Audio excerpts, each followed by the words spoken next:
Hi y'all, welcome to my YouTube. It's Anastasia Pagonis, and as most of you know, I'm a Paralympic swimmer, and I actually won a gold medal in Tokyo. It was an experience of a lifetime. Like, honestly, one of the most craziest things.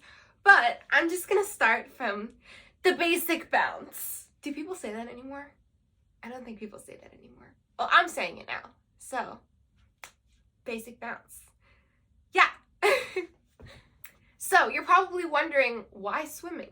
How did swimming come up? Well, it didn't. I was originally a soccer player, and blind girl with a ball, it doesn't work well, if you could imagine.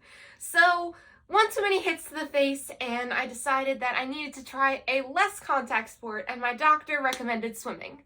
Little did anyone know, swimming is like the most contact sport, but I'm still here. So once I started swimming, I still had a majority of my vision. The only thing I didn't have was my central vision. So when I was in the pool, I was good. I was thriving. I swam with a normal team, and yeah, I was doing good. And one of my first coaches, Amy Taylor, recommended that I tried the Paralympics. And I decided, hey, why not? Let's do this. I mean, what's gonna hurt, right? So I went to my first meet in Cincinnati, and I met all of these amazing people, and I felt like I just fit in. Like, I was one with the community. Because I was always used to being like the outcast and the not normal girl, and all of these people had disabilities, and they were all elite athletes, and it was pretty cool to finally just fit in and be normal. But nobody's normal. Being normal is boring. Ew. I just noticed that I had a roll of toilet paper next to me. You're probably wondering, why does she have a roll of toilet paper with her? It's been a stuffy few weeks. It's been a congested stuffiness. It's been bad. I still can't breathe. Yeah. Anyways, back to swimming. So I continued to swim, and then when I was 14, I started losing the rest of my vision, and I needed to just take a break and work on myself mentally and getting back to where I was, because as you could probably imagine, it was quite traumatizing and just a very bad experience and a lot to handle. So I stopped swimming and I got back into it about 8 or 9 months later. And then it was about finding a coach that wanted to train the blind girl. Nobody wanted to train me. And then we found Mark Dannon, and he was like, yeah, let's try this. Let's do this. The first time I got in the pool, I kid you not, I was on a leash, and he was like pulling me around to try and keep me straight. Oh my God. Embarrassing. So after we figured it out, and let me tell you, weeks and months of figuring it out, he actually put on blackout goggles in the beginning and tried to figure out how he could teach me how to swim.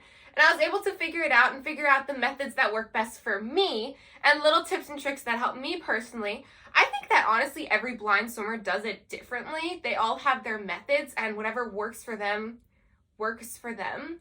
I remember being like absolutely terrified to jump off the block, because this thing's like 4 feet in the air, and like you're jumping into water obviously, but it's scary because like there's lane lines and concrete and ooh.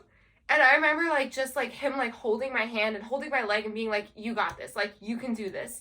And yeah, now I do it all the time. Like, baddie over here. Okay. So in the Paralympics, there's multiple classifications. There's actually 14, and 3 of them are visual. So you have S11, S12, and S13, which are all visual classifications. And at that time, I was in S12, which is the mid of the vision. So S11 is lower and S13 is higher. So I was right in the middle, and I had to go to Australia and get reclassified. And it was a long ride, to say the least. It was a long ride, but it was the most amazing experience. I was terrified to leave my family. But I did it. I went with Team USA, and look at me. I'm alive. I'm still here.